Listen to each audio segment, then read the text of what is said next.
Iya, selamat pagi kawan murid semua. Pagi, Pak. Bagaimana isi tabungan kalian? Baik. Kayak Bu Rini Budoyo ya kalau begini ya. Serba salah. Iya, berhubung guru mata pelajaran etika politik sudah jarang masuk, maka hari ini Bapak jadi PJ guru kalian. Jadi pejabat pelaksana tugas untuk menghajar kalian khususnya di mata pelajaran Tata Negara Konoha. Dan tema belajar kita hari ini, kawan murid semuanya, adalah cawe-cawe berlanjut, lembaga baru untuk Jokowi buru-buru dibentuk. Kita kembali setelah Bapak minum kopi ini ya.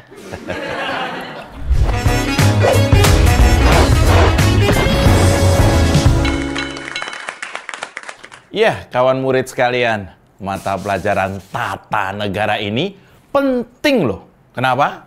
Karena untuk negara yang salah kelola dan juga yang sudah makin tidak tertata, maka kawan-kawan murid semua harus menjadi pintar dan bijak, karena kelak kalian inilah yang akan menjadi pemimpin di negara ini. Makanya perlu belajar tata negara. Tata negara.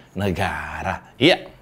Tapi pesan Pak Jo adalah sebelum kalian mempelajari tata negara ini, sebaiknya kalian harus lulus dulu di mata pelajaran moral, etika, dan tentu saja soft skill yang lainnya ya. Kenapa ini penting, kawan murid sekalian? Karena belakangan sering terjadi begitu ada orang yang masuk ke sistem atau masuk ke struktur pemerintahan, struktur negara, mendadak lupa dengan apa yang disebut dengan moral, etika, apalagi susila. Ya, tentunya bukan Susila Yudayana ya. Kalau ada pejabat nggak punya etika, disebut sebagai niretika. Kalau ada pejabat nggak bermoral, disebut amoral. Pinter ya. Kalau pejabat negara melanggar susila, disebut asusila. Iya. Nah, lucunya di negeri kita ini, kadang pelanggar etika malah jadi duta etika, ya. Atau pelanggar moral malah jadi duta moral, ya. Tapi kok nggak ada yang usul pelanggar asusila jadi duta asu Indonesia, ya. Mungkin nanti kita usulkan ya. Kawan murid yang berbahagia, barusan ada kabar. Barusan ada kabar bahwa ada 9 fraksi di DPR dan pemerintah sedang bekerja sama. Bekerja sama dengan sangat mesra dan dalam tempo yang sesingkat-singkatnya. Untuk apa? Yaitu dalam rangka memproduksi sebuah keputusan bersama untuk kembali mengaktifkan apa yang dulu disebut sebagai Dewan Pertimbangan Agung atau yang dulu biasa disebut sebagai DPA. Dewan Pertimbangan Agung, tapi bukan Agung Podomoro ya. Ini DPA, Dewan Pertimbangan Agung. Dewan Pertimbangan Agung ini menurut penjelasan beberapa anggota fraksi di DPR adalah reinkarnasi, perwujudan kembali dari yang sekarang kita kenal sebagai lembaga One Team Press ya, bukan 1, 2, 3, 4, tapi One Team Press alias Dewan Pertimbangan Presiden. Meski sampai sekarang juga kita sebenarnya nggak tahu apa kerjaan dari lembaga yang berada di bawah, langsung ya, di bawah presiden ini. Tapi rupanya lembaga ini menarik perhatian para politisi untuk bisa segera dioptimalisasi kembali mumpung istana belum ditinggal Jokowi ya, pinggir jurang. Nah, tentu saja anak-anak sekalian, kita semua sebagai insan-insan yang peduli dengan ilmu pengetahuan, sebagai orang-orang yang sangat peduli dengan yang namanya ilmu pengetahuan, rasanya kok sayang banget melewatkan kejadian yang langka ini untuk tidak kita pelajari. Sayang banget. Harusnya ini kita pelajari, kita dalami, kita renungkan, kita diskusikan. Bahkan kalau perlu kita jadikan bahan ujian semester depan. Kawan murid sekalian, di kelas sebelah nih ya. Sebelah mana? Sebelah sana. Di kelas sebelah, Bapak tadi dapat banyak pertanyaan.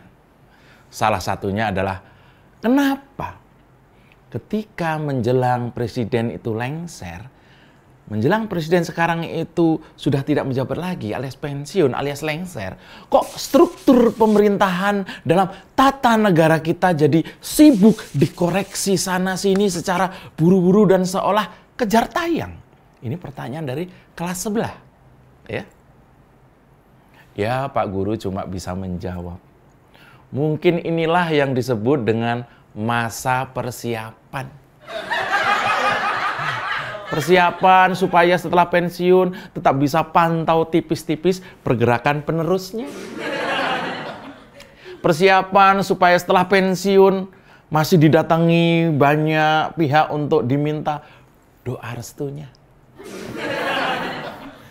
Banyak juga ya para ahli yang menyebutkan bahwa lembaga seperti One Team Press atau Dewan Pertimbangan Agung itu lebih ke bagi-bagi kue kekuasaan ketimbang misalnya beneran jadi lembaga yang bisa menasehati atau memberikan pertimbangan-pertimbangan yang konkret kalau ada indikasi presiden melakukan tindakan yang membahayakan negara, tindakan yang membahayakan bangsa, tindakan yang membahayakan rakyat semua, tindakan yang membahayakan demokrasi.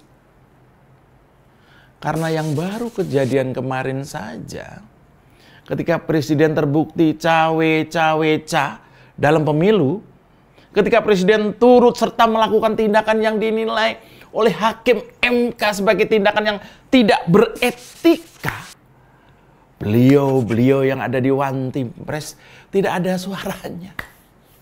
Malah anggota One Team Press ikut di dalamnya. Ketika presiden terbukti ikut mengkampanyekan pilpres anaknya, itu beliau-beliau yang ada di One Team Press itu tidak ada suara yang kita dengar. Padahal jelas secara etika ini melanggar. Bahkan ada undang-undang yang mengatur loh. Lalu ada yang bersuara, itu pun hakim MK, bahwa presiden boleh berkampanye merupakan justifikasi yang tidak dapat diterima oleh nalar yang sehat dan etika yang peka. Yang bilang ini hakim, Pak Arief, hakim MK. Artinya harus nunggu ada sengketa baru ada yang berani mengkritik presiden. Kalau One Team Press memang berfungsi kemarin-kemarin ini sesuai niat awal dibentuk, pasti tidak terjadi itu kasus di MK. Kasus di MA, bahkan kasus di KPU terkait proses legalisasi kecurangan. Ya, kawan murid semuanya, tapi ya beginilah Konoha. Dibentuknya lembaga kadang bukan karena fungsi sesungguhnya, tapi lebih kepada bagi-bagi kursi atau biar mudah sebagai sarana balas budi kepada para mantan pendukungnya. Demikian pelajaran tata negara hari ini. Saya Pak Jo. Aman kan?